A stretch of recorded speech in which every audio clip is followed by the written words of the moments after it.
The best solution to addressing the climate crisis, again, is to turn off the tap.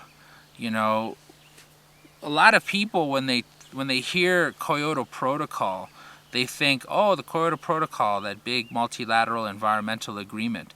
The reality of it is the Kyoto Protocol is not an environmental agreement.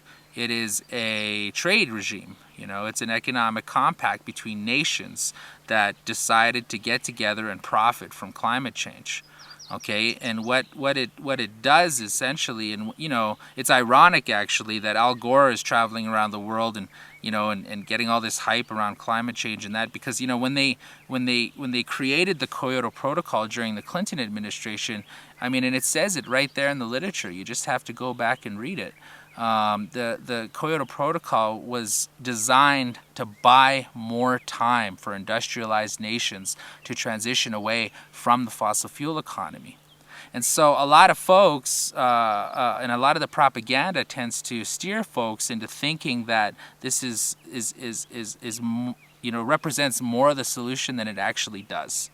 And what the actual solution is something that people are afraid of. You know, what we are talking about is a fundamental shift in our economic structure, in the way that our economies operate, and moving towards what is truly sustainable, which requires a significant investment in new technologies, which requires a significant shift in societal values in terms of consumption and waste.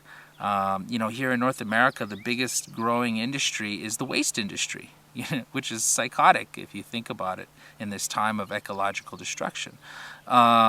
We have to, bottom line, get our governments, especially the United States and other big-time emitters, to put hard caps on big-time emitters on the fossil fuel industry. Okay, and also with those hard caps have consistent. And we have to get the fossil fuel emitters to have hard caps on them. That includes right at the front of the life cycle of the fossil fuel carbon in terms of extraction.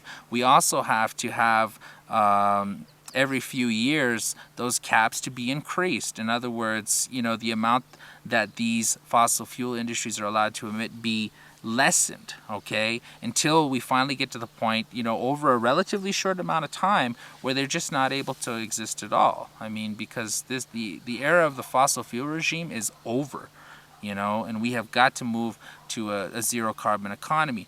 And we have got to have, again, a fundamental shift in our economic structures, which requires a serious commitment in all levels and sectors of society, whether it's government, private sector, or just you and me living on the street. And that means, consuming less, radically shifting the way we grow our food, radically shifting the way, we have water and sanitation, and just this is a huge effort.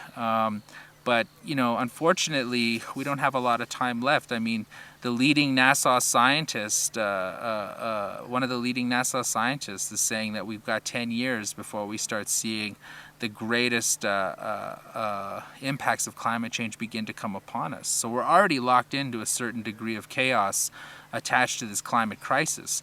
And so where we are at now is talking about how do we minimize the amount of suffering that's going to happen as a result of this crisis. And so what that means is we have got to come down on the oil and gas industry. We have got to get unlocked from this capitalist economic market paradigm where we don't want to mess with the market, because the market is what's caused the problem in the first place. Okay, and so we have got to radically shift the market and the way it works, and that means local economies, local jobs, zero carbon energy infrastructure servicing our communities' energy needs that are controlled and operated by the communities. And what it actually truly means is no ExxonMobil, no Shell. It means locally controlled, locally produced, because bioregional economic models is the future if we're going to get out of this climate crisis.